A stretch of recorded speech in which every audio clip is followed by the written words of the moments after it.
Life as We Know It with Tom Walton. Am I expendable? Although I don't feel elderly, I know that by definition I qualify. And for the first time in my life, I'm forced to confront my own mortality in the starkest of terms. Simply put, this is the new reality. If the coronavirus pandemic stretches our healthcare services to the breaking point, who gets life-sustaining and life-saving care first? The 70-something retiree trying to live out his days and savor his memories? Or the 20-something young professional with decades of contributions yet to make to society? It's an awful question to ask and a crushing decision to make. It is also terribly unfair to the medical people who have to make it. Yet it's being asked and answered around the world. It's a moral dilemma that ethicists wrestle with, and it is one that calls to mind an old science fiction movie, Soylent Green.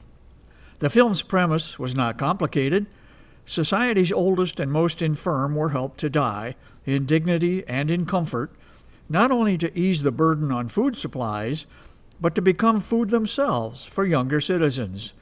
Certainly no such fate awaits us in the real world, but the idea of relinquishing our place in society for someone younger is not as unthinkable as it was, say, even 6 months ago.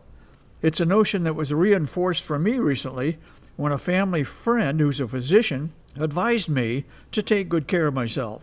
You might not be a priority if the healthcare system overloads, he said. It was a sobering and scary piece of advice, and I wondered why so many people, regardless of age, ignore it. Everywhere we hear the same mantra these days: we're all in this together. Newspaper ads, TV commercials, pundits, and commentators, they keep telling us that we're all in this together. But are we really? Are we really all in this together? I had to wonder when I saw teenagers cavorting on Florida beaches in defiance of all logic and common sense.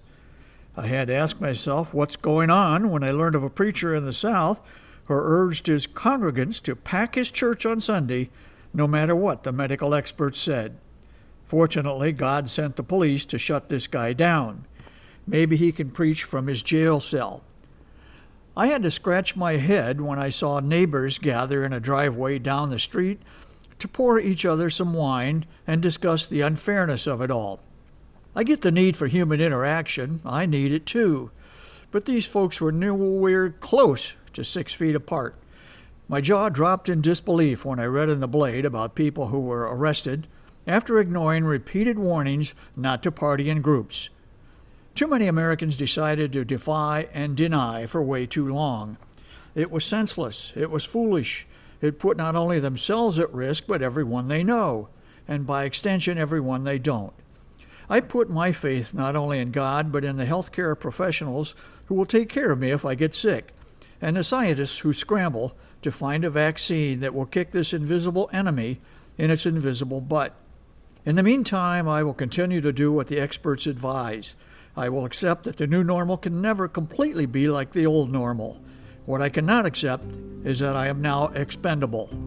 Life as We Know It is written and hosted by Tom Walton and is a production of WGTE Public Media. Life as We Know It with Tom Walton can be heard on WGTE FM 91 every Monday afternoon during All Things Considered at 5:44 p.m. Or hear past episodes at WGTE.org/life.